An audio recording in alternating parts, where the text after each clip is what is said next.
Welcome back, everybody. It's Zach here, bringing you guys another fantasy football video. This one I'm going over my wide receiver tier list. I'll be going over about 50 wide receivers here, breaking them into tiers, and sort of telling you guys how I view each player and where I think the big positional tier breaks are. I do generally find that tier-based rankings are the best way to go about things heading into your drafts because it's really going to help you identify where the positional drop-offs are, where the value drop-offs are, so that you know whether or not you should be taking a receiver or a running back based off of where you are in the draft. You don't want to be the first team taking a tier 4 wide receiver. You want to make sure that you got the last player in a tier generally if you can do that. And it's really just helpful to identify where those huge drop-offs are so that you know really what you're getting, because the 27th ranked wide receiver might not necessarily be nearly as good as the 26th ranked wide receiver. Just as an example here, I don't have any idea where those numbers came from. But that's just sort of a good thing to check on. This will be the third video in this series. I also went over the quarterback and running back tier list, so I highly recommend you guys do go take a look at those. And I'll be doing a tight end tier list to close this out as well. So hopefully you guys can use those and make notes, make tier lists of your own, look at my rankings as well if you want. You can use them in your drafts as well, but it's just really good to have them in hand so that when you know where all these are when you go into your draft. So yeah, hopefully you guys are finding these useful, and strap in. It's going to be a long video here. We got a lot of players to talk about, so let's get going. So we'll start things off with what I view as the clear elite tier of the wide receiver position, those tier 1 guys. There's only going to be 2 wide receivers in this tier. There'll be CeeDee Lamb and Tyreek Hill. CeeDee Lamb goes the first wide receiver off the board, going second overall. Actually comes in as my wide receiver 2.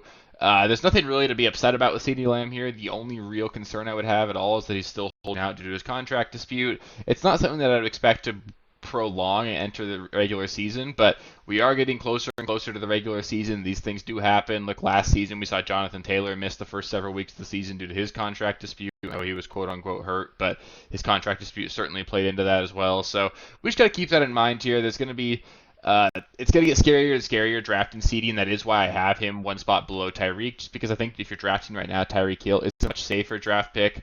That being said, both these guys are elite wide receivers. They're the best wide receivers on really pass-heavy, really good offenses, and they both have a great shot to finish as the wide receiver 1 overall. I just personally like to avoid risk if I can in the first round of draft, because all of these players are super elite, and the less risk you can expose yourself to, the better you're going to find yourself off. So I prefer Tyreek Hill to CeeDee.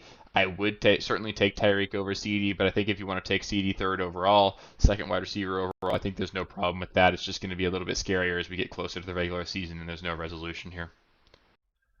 Next up, we've got Tier 2 here, and these are the 3 wide receivers outside of Tier 1 that I think have the best shot to finish as the wide receiver 1 overall. I'll start things off with Amon-Ra St. Brown going as the wide receiver 5, going 8th overall right now. Comes in as my wide receiver 4, so I'm a little bit ahead of consensus on him. And Amon-Ra is just super safe. He's going to catch 100-plus passes this year. He's got a shot at double-digit touchdowns. He's a really good player and someone that I think is honestly underrated still, even though he's currently being drafted as the wide receiver 5, a mid-first-round pick.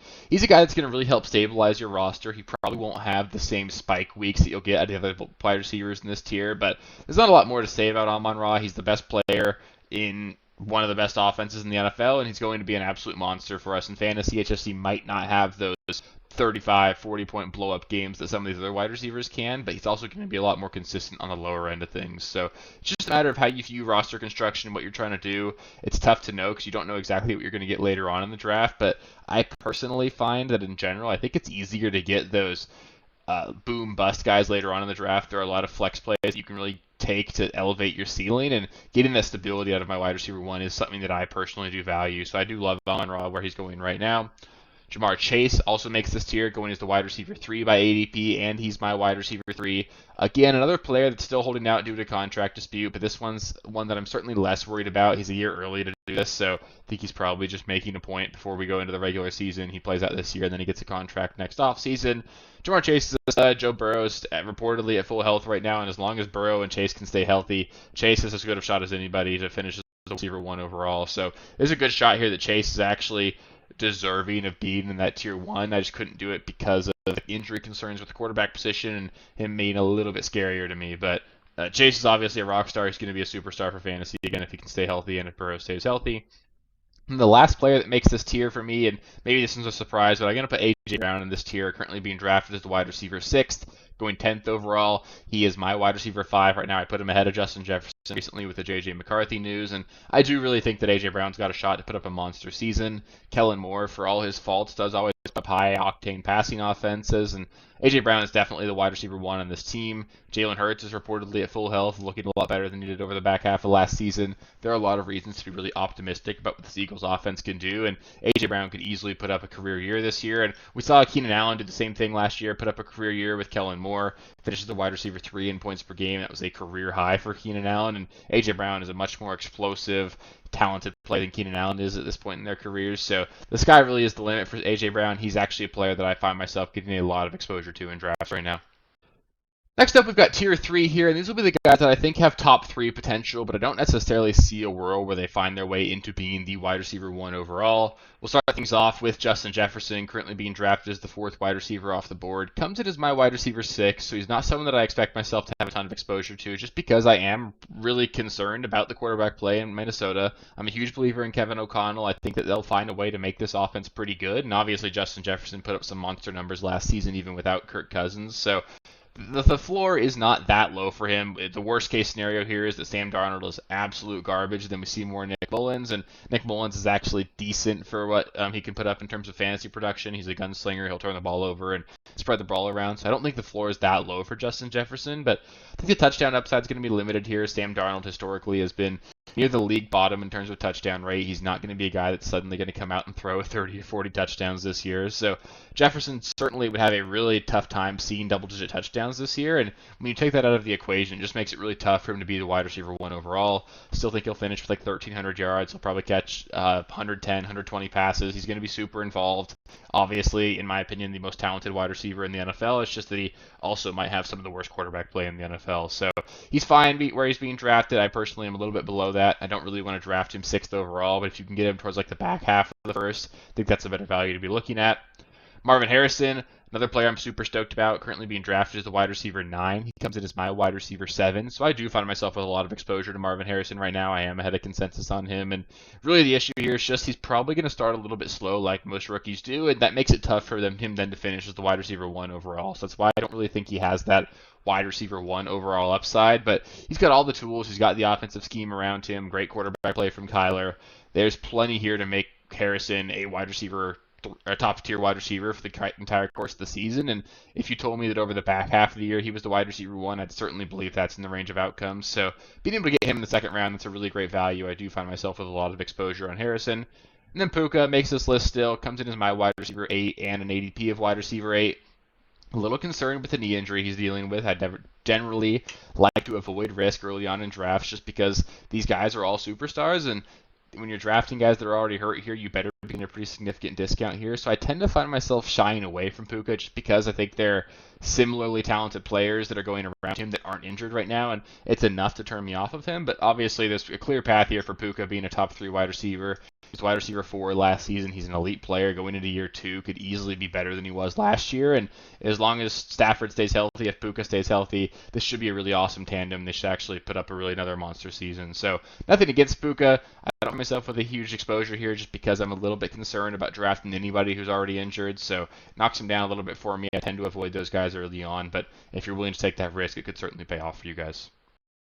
Next up, we've got tier 4 here. This is the same tier that I put out like a month ago as well. It's just the young studs, guys that I think are really deserving of this same tier. I did reorder them a little bit, re-rank my rankings a little bit, but we'll start things off with Garrett Wilson being drafted as the wide receiver 7 overall. Comes in as my wide receiver 12, so he is at the bottom of this list for me. Not someone that I'm generally finding myself super exposed to just because I think it's fair to understand that he might just have the worst quarterback play in this room. He's also probably going to have the slowest pace of play because this is going to be a team that wants to run the ball, play defense really effectively, and then we're betting on Aaron Rodgers turning it around and putting up a really good year this year despite having not done it for 2 years at this point. So there are concerns, but Garrett Wilson's clearly one of the more talented wide receivers in the NFL. He's got a ton of ceiling. You're just betting on him and Aaron Rodgers as you make this bet, and having to take him with the first pick in the 2nd round, it's not something that I'm willing to do right now, but obviously the upside's immense. I have no problem with people doing it. It's just, again, we've been wrong a couple years in a row. I don't see myself really taking that risk right now, so I'm kind of out on Wilson at his ADP, but he's obviously a great player, and we know what the upside is. Chris Olave also makes this list, going in as the wide receiver 11. He comes in as my wide receiver 9, so I am above consensus on Olave. Go figure. You guys know how excited I was about him last season. I just think the Saints offense is going to be a lot more modern this year. We're going to see a lot more motion, and I do think that Derek Carr and Olave, they were a little just out of sync last season, but there are a lot of reports that they've worked together every day this offseason. They're really working to get chemistry going, and if Chris Olave can really form a mind meld with Derek Carr and get hyper-targeted, even if Derek Carr doesn't perform at a high level, there is a clear path for Chris Olave to be a monster this year. We saw Davante Adams 2 seasons ago with Derek Carr just get hyper-targeted and be a monster for fantasy, and I could see that happening with Olave this season, so I do like Olave being drafted at the end of the second round. That's a really great value. I do find myself getting quite a bit of him there. Drake London comes in as my wide receiver 10, right where he's being drafted as the wide receiver 10 as well. Going 25th overall, it's really great to see that you can get London at the beginning of the third round right now. I was worried that his ADP was going to get too out of hand with how excited people were, and I think it's just, again, it's a similar bet to Garrett Wilson.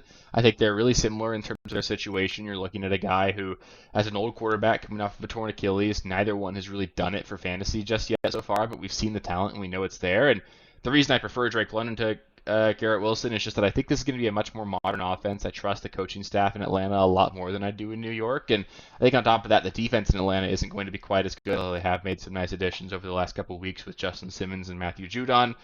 Drake London's going to be on an offense that should be more explosive in general, and I think there's just more upside in general in the Atlanta offense than in the Jets offense. So I prefer London to Wilson, and especially at cost, I think he's a much better value. So another reason why I don't find myself taking Wilson, but I think Drake London's another guy who could put up a really monster year this season. Then the last guy here we'll talk about is Nico Collins, going 14th overall at the wide receiver position, comes in as my wide receiver 11. The only concern with Collins really is just the number of mouths to feed. I tend to find myself fading Stephon Diggs, not really believing that he's going to be a huge contributor for the Texans this season. And if that's the case, you're looking at Nico and Tank Dell both being extreme values here, and Stephon Diggs sort of filling just like a better version of what Noah Brown offered them last year, where he'll have a couple spike weeks here and there, but not really be a meaningful week-to-week contributor. And if that's the case, Nico Collins is absolutely locked in to be a stud here. CJ Stroud is someone that I really do believe is going to emerge as one of the more elite quarterbacks in the NFL. Should increase that touchdown total from 23 last season. He can get up near 30. Nico Collins has double-digit touchdown upside. He's probably the number one target in the offense, and he gets used downfield a ton as well. Just looks really good. He's really talented, really great offense, really great system, and I think where he's being drafted right now in the middle of the late third round is just an absolute steal. Next up, we've got tier 5 here, and I'll call these guys that I just think are likely to finish as high wide receiver 2s, and I don't really know how high the ceiling is above that. So I'll start things out with Mike Evans, currently going as the wide receiver 13, coming as my wide receiver 13 as well. So I have a decent amount of exposure to Mike Evans. I'm not fading him. If he makes it to me, if he slips a little bit, I'm certainly willing to take him. I would expect a slight regression from last season just because of the departure of Dave Canales, the offensive coordinator.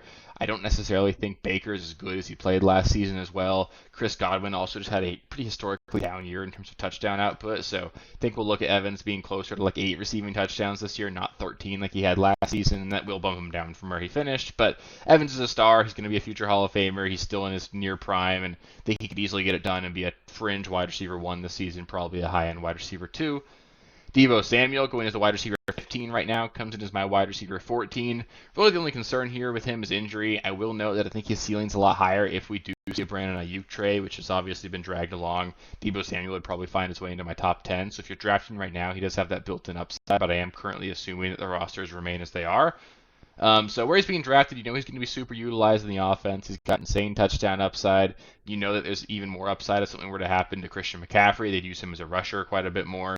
There are avenues towards Deebo Samuel being a top 5 wide receiver, but just with how many mouths there are to feed in that offense, I think you're probably looking at a high-end wide receiver 2, a guy who's going to be really rock solid for your roster, but probably is going to have a tough time being super consistent because it's just tough for them to feed every single mouth in that offense. I know he is arguably the focal point. You could make an argument that the offense just runs through him and McCaffrey, and so he does become one of the more consistent players in the offense. He's much more consistent than Kittle or Ayuk even, so I like him quite a bit. I am ahead of consensus on him, but I think the ceiling's a little bit limited unless we see a trade of Ayuk. Jalen Waddle also makes this list, going as the wide receiver 20. He comes in as my wide receiver 15, so I'm pretty significantly ahead of consensus here. I think Waddle's one of my favorite wide receiver 2s to target because you can get him in the mid to late 4th round, and he's a guy that we've seen put up a wide receiver 7 finish on the season with a healthy Tyreek Hill. That is built-in upside here. We know he's got that ceiling, and I think he just really underperformed last season. He didn't get the touchdowns that you'd expect him to. Was banged up, coming in and out of games quite a bit. You saw his snap share be like 14% lower than it was the year before. If we get that bumped up to what it was historically, we'll easily see Jalen Waddle finish as a solid wide receiver 2 with some really weak winning performances. So it doesn't matter of what you want out of your wide receiver 2. He's going to disappear from time to time, but then he's going to have a game with 150 and 2 every now and then. He's not going to be the most consistent wide receiver 2, but he will be a wide receiver 2 that could potentially win you a few weeks this year. Cooper Kupp also makes this list, going as the wide receiver 18, comes in as my wide receiver 16.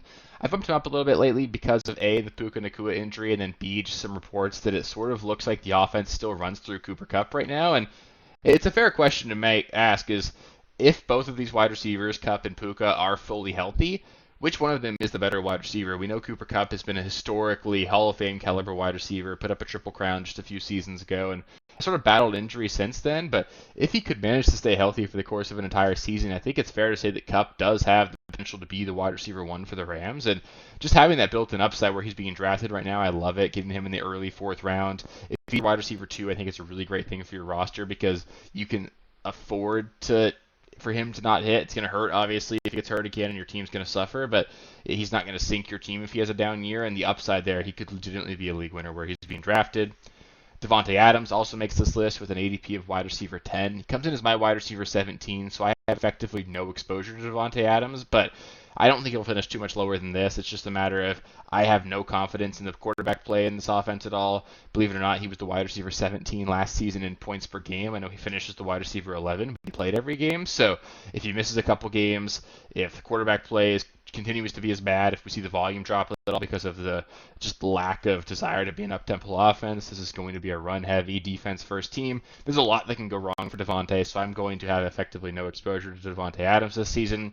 Then DJ Moore, being drafted as the wide receiver 22, comes in as my wide receiver 18. I like the value on DJ Moore. There is a report recently that he's been dealing with a small injury. He was limping off the field at practice. Doesn't sound like it's anything too serious. And there are also reports that Keenan Allen's come into camp overweight. That would really open up things quite a bit if Keenan Allen just ends up being washed, because I do believe in Rome Odunze. So it doesn't matter if you're betting on a rookie quarterback in a crowded offense. So it's a little bit scary to do that. But I think DJ Moore's got all the tools. We saw him be a top 10 wide receiver last season with Justin Fields. So we know he's got that upside. I'd expect the volume to go down a little bit this season, but perhaps can be efficient enough and score enough touchdowns to make up for it. Next, we've got Tier 6, and these will be the guys that I'll call likely to finish as low-end wide receiver 2s. Starting things off with DK Metcalf going off the board as the wide receiver 21, comes in as my wide receiver 19. He's just a guy who's finished inside the top 24 every single year of his career outside of his rookie season. We've seen him finish inside the top 10 once before as well, and we know he's just a really talented wide receiver. Tyler Lockett is also reportedly dealing with an injury, supposedly not serious, but if he were to miss time, there'd be a lot more opportunity here for DK, who is the clear alpha in this offense, but it's just a matter of how good this offense is going to be. We are betting on a new offensive coordinator, Ryan Grubb, so there's a lot of moving parts here, but you've still got the same quarterback, same receiving core as last season. I would expect JSN to take a small step forward as well, but DK is still in his prime. I think he does have like fringe top 10 upside, and in all likelihood, he's probably going to finish right around that wide receiver 20 mark, and getting him in the 4th round is completely fair to me. Tank Dell going as the wide receiver 29, comes in as my wide receiver 20. So again, like I mentioned before, I'm sort of fading Stephon Diggs. Really don't think he's going to make a huge impact on this team. And if that's the case, both Tank Dell and Nico Collins are going to be really great values. I think there's a case to be made that Tank Dell might be closer to the wide receiver 1 on this team than the wide receiver 3. So I love the value of Tank Dell. I find myself drafting a ton of him where he's drafted right now, and I really do think he's got top tier upside, and in the worst case, he's the wide receiver 3 for a really good offense, and should be pretty concentrated to those 3 wide receivers, and I still think he'll pay off at his ADP, even if what people are expecting to happen does happen. Malik Neighbors also comes in on this list as my wide receiver 21, being drafted as a wide receiver 24. Did get banged up a little bit last week, but it sounds like there's nothing to really be concerned about there. He should be ready for week 1, and this is just a volume bet. The offense is going to be really bad. I don't believe in Daniel Jones either, but I really do believe that the talent of Malik Neighbors is going to win out and make him good for fantasy this season. Where he's being drafted right now, you can afford for it to be a bumpy road. I think he's going to be hyper-targeted, could easily see a 30% target share in this offense, and with how talented he is, with how great he is with the ball in his hands after the catch, I think he could really put up some monster numbers despite just overall really poor quarterback play this season. Brandon Ayuk also makes this list, coming in as the wide receiver 16 by ADP, but he's my wide receiver 22, so I am behind consensus on him. We know he's a really elite wide receiver. He's someone that deserves to get paid what is going to get paid in the NFL, and it's just a matter of who pays him. If the Niners pay him, which is what I'm assuming here, I think he'll finish right around a low-end wide receiver 2 here. He got really lucky in terms of his efficiency last season. Averaging 18 yards per reception is not something that's very typical. Historically, you're looking at Ayuk averaging closer to that 15 yards per reception mark. We also saw Brock Purdy put up the highest touchdown rate in the NFL last season, being the highest touchdowns per pass attempt. If that comes down this season as well, you're looking at limited touchdown opportunities. So not that Ayuk's going to be bad, but his ADP of wide receiver 16 is just a little bit high for me, so I don't find myself with a ton of exposure there. Devonta Smith comes in as the wide receiver 23 and as my wide receiver 23. I like where he's being drafted right here. I think he's got a ton of upside. We know what the upside is built in. If something were to happen to A.J. Brown or Dallas Goedert, opens up a lot more targets for Devonta Smith. But otherwise, I think he's going to be a bit of a boomer bust guy. It remains to be seen. Maybe Kellen Moore will feature him a little bit more. Maybe we'll use him out of the slot. Kellen Moore does have a really great history of getting a lot of production out of the slot position. So Devonta Smith does have that upside built in if they do just use him right. So I think he's being drafted appropriately. Probably a low-end wide receiver 2 for me, but we know he's got the talent to be a lot better than that. And there's also a little bit of the downside case of he just hasn't been all that great on a per-game basis when A.J. Brown and Dallas Goedert have both been healthy. And they added Saquon Barkley, so we could see limited volume again. But he's an elite wide receiver. I think it could work out where he's being drafted, and I've got no problem with it. Amari Cooper being drafted as a wide receiver 25, comes in as my wide receiver 24. I'm okay with the value here. I think this is going to be a really high up-tempo offense in Cleveland. Amari Cooper should be the number one target in this offense, even though he is getting up there in age. He's just a really good player. He continues to get it done. I will just highlight it. Really outside of his one just absolute monster game last season, he was a bit of a disappointment over the course of the year. Sean Watson has not been a high-end performer in Cleveland, so there is some risk here on a per-game basis, especially if you take out that one game, which only mattered if you made playoffs with him. He really wasn't all that good for us, so let's just keep that in mind. I think there is some concern here with Amari Cooper, but where he's being drafted, I think it's fair. I have no problem drafting him there, but I'm just not exactly super exposed. Michael Pittman being drafted as a wide receiver 17 right now, comes in as my wide receiver 25, so I am pretty significantly below consensus here. I just don't really see the touchdown upside. This isn't an offense that I expect to throw for too many touchdowns. They're going to be really effective on the ground. We are betting quite a bit on Anthony Richardson being a high-end and capable passer of the football, and we haven't really seen that yet.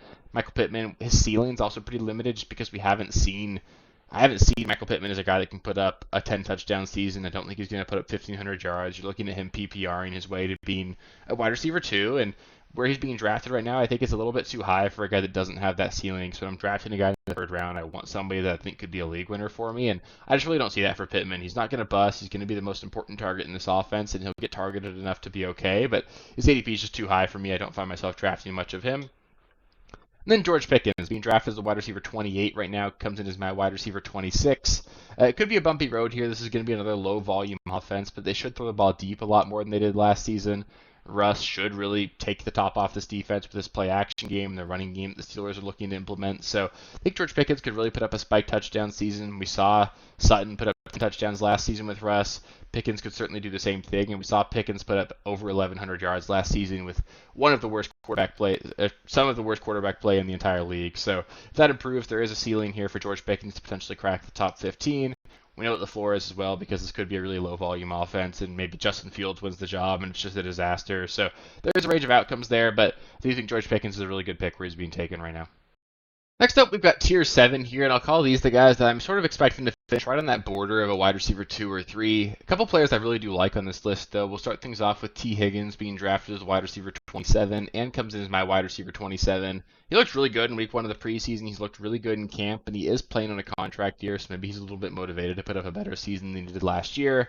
This is a guy that's going to be his last year in Cincinnati, but if Joe Burrow can stay healthy, we know what the ceiling is. We've seen T. Higgins be a really awesome value before, and the other thing, too, is if you just think back to last season, T. Higgins was being drafted at like the beginning of the 3rd round. Nothing's changed really from last season to this season, other than the fact that he just put up a bit of a dud last year, and he's currently being drafted at the end of the 5th round. So I like the value for T. Higgins here. I have no problem taking him where he's being drafted. Calvin Ridley makes this list as the wide receiver 33 by ADP, but comes in as my wide receiver 28. I'm really rising on this Tennessee Titans offense. I think that Ridley is going to be the focal point of the Titans offense, and that I do think this will be a really pass-heavy, up-tempo offense, and I think Ridley could actually excel here. So I think Ridley's going to be a guy that I end up quite a bit of exposure to. He's a talented player. I think he can be a true one for this offense, and if Levis takes a step forward, there's a real ceiling that we're unlocking there. So I like the value of Ridley right there. Rashee Rice makes this list, coming in as the wide receiver 35 by ADP. My wide receiver 29 right now. At this point, I am assuming that Rashee Rice is going to play this season without a suspension, and if that's the case, he's going to be the wide receiver 1 for Patrick Mahomes. He should be a pretty significant value where he's being drafted right now, and I think that you just have to draft him and plug your nose, hope he doesn't get suspended over the course of the year. But it looks at this point like that's probably not going to happen. So I think Rashee Rice is a pretty good pick where he's being drafted. Diontae Johnson being drafted as the wide receiver 37 right now, comes in as my wide receiver 20. He's a guy that I think has a shot to potentially flirt with leading the league in targets this season. This is going to be an up-tempo, pass-heavy offense that probably doesn't really have any targets outside of Diontae that are really deserving of a look. You've got Jonathan Mingo, who's a bust at this point. We saw his rookie season. I'm not a believer. Xavier Legette, not a player that I was impressed with coming out of the draft. He's flashed a little bit so far this offseason, but I'm still not super bought in there. And then Adam Thielen's a grandpa at this point. Diontae Johnson is by far the best player on this offense, and they're going to have to hyper-target him. It's going to be a really bad offense. I don't think there's a huge ceiling here, but if he catches 120, 130 passes, which is potentially his range of outcomes here, he could be a huge steal where he's being drafted. So I definitely like targeting Diontae where he's going. Stephon Diggs being drafted as the wide receiver 19 right now, coming in as my wide receiver 31. So, like I mentioned earlier, I am fading Stephon Diggs here. He's an aging wide receiver that was traded to a new team for effectively nothing. Those don't have a historically high hit rate. Stephon Diggs was really bad over the back half of last season. And for me, in general, when I see a player regress significantly over an extended period of time, when you can factor in age to it, I'm not going to bet they bounce back. So Stephon Diggs is probably done here. He's probably going to be okay for the Texans in terms of what he contributes on the NFL field. He'll have a couple of really good games, sort of like what Noah Brown did last.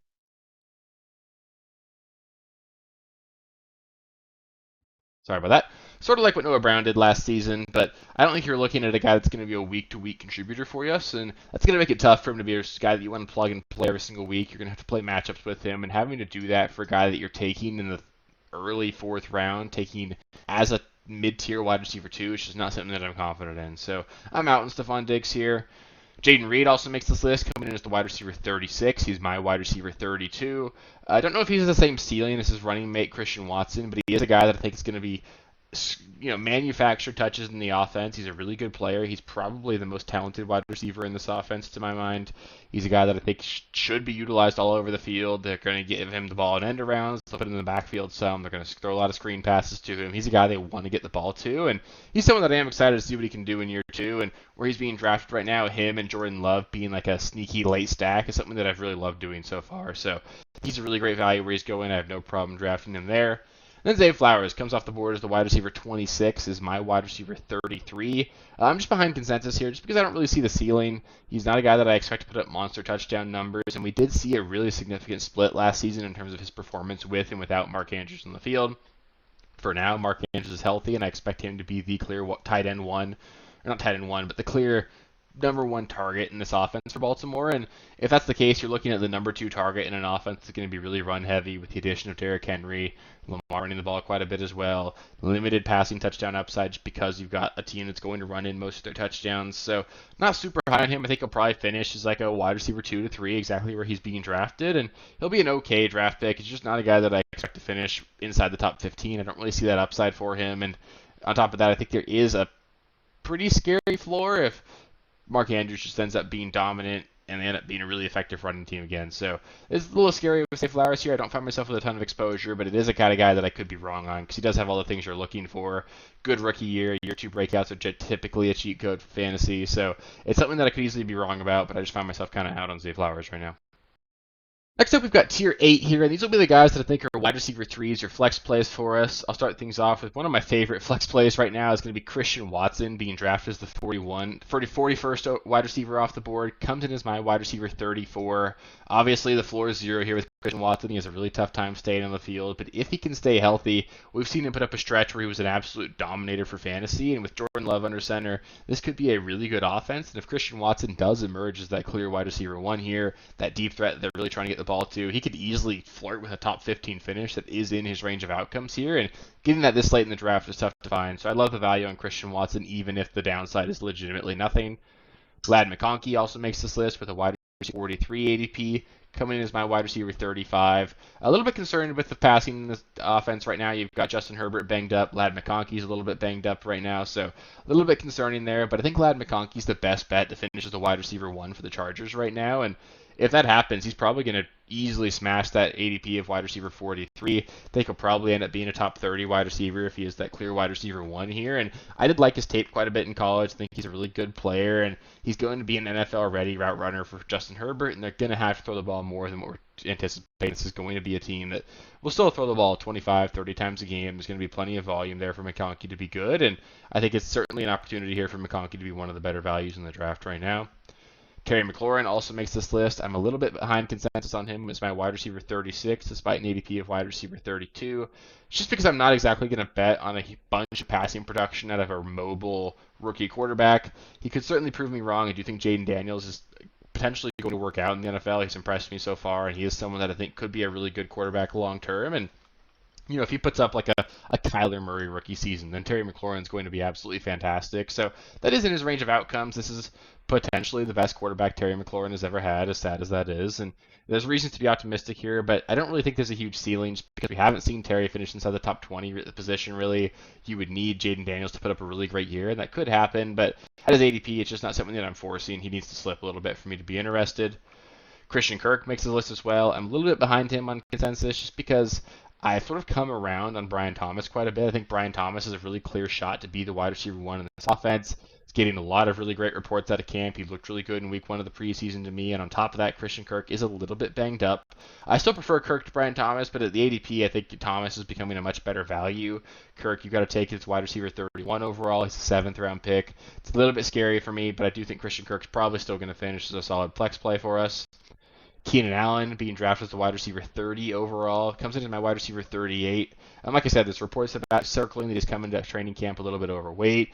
This is going to be a rookie-led offense with a lot of mouths to feed between DJ Moore, Keenan Allen, and Rome Odunze, not to mention DeAndre Swift from the tight ends. So it's going to be tough for Keenan Allen to make it up for it himself here just because he's historically gotten it done with volume, and I don't know if that volume is going to be here. So I'm behind consensus on him, but he is clearly a really talented player, could easily put up a monster season. It's just not something that I'm necessarily betting on here.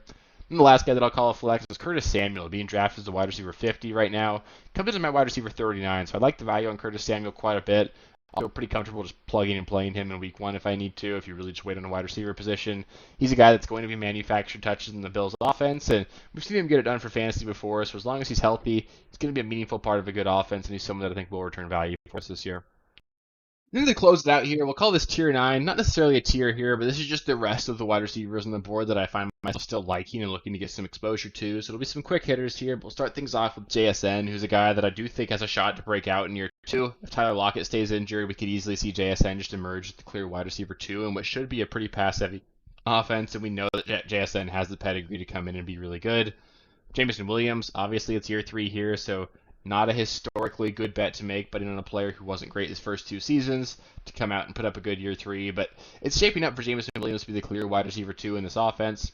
I think he will be a guy that we can plug and play as someone that is going to have spike weeks. He's going to be a good flex play that we're going to be a little bit scared about every week, but easily has the upside to catch a 50-yard touchdown, another 40-yard pass at some point over the course of the week. So I do like Jameson Williams. It's a good dart throw to make right now. Rashid Shaheed makes this list as well, another deep threat. Going to be a clear wide receiver 2 for the Saints, and someone that I think is really talented, and especially in kick return leagues, he's going to be an elite kickoff returner as well. If you're being rewarded points for that, Rashid Shaheed's a great target to have in your draft. Brian Thomas Jr., I talked about him a little bit earlier, but I think more and more he's got a really great shot to finish as the wide receiver 1 in Jacksonville, and if that's the case, he's going to be an absolute steal where he's being drafted. They took him in the first round to fill that role, and if he can truly emerge as a great player, I think he's going to be really good here.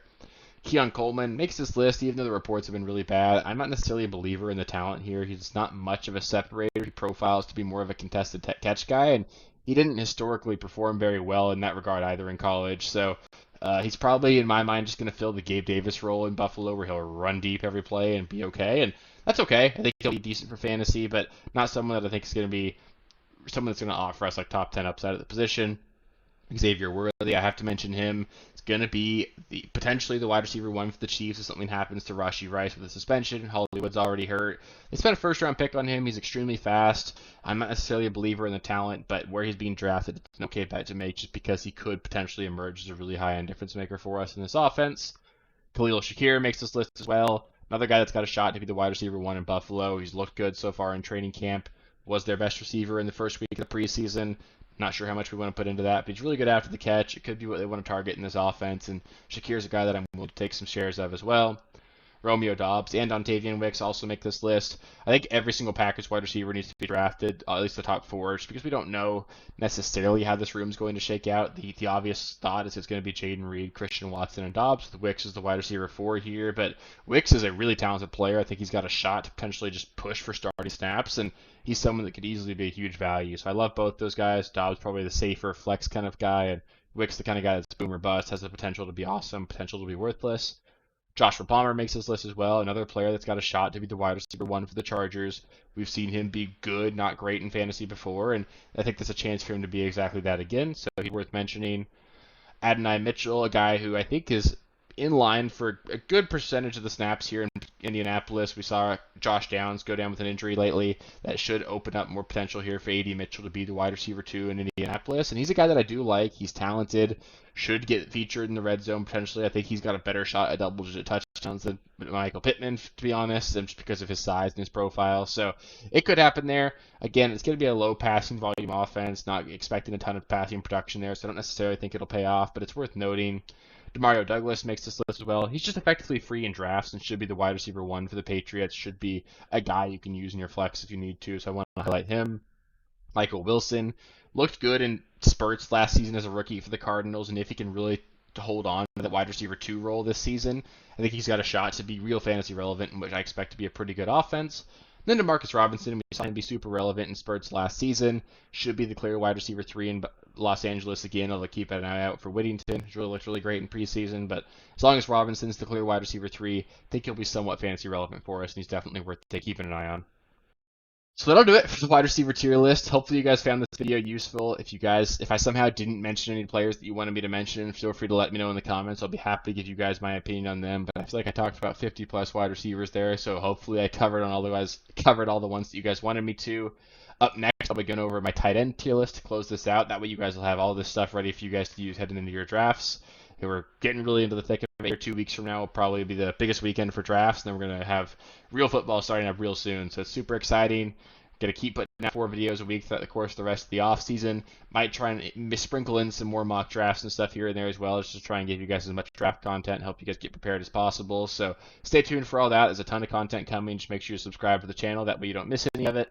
If you made it this far in the video, please do give it a thumbs up as well. It helps the algorithm and all that. And then one last announcement.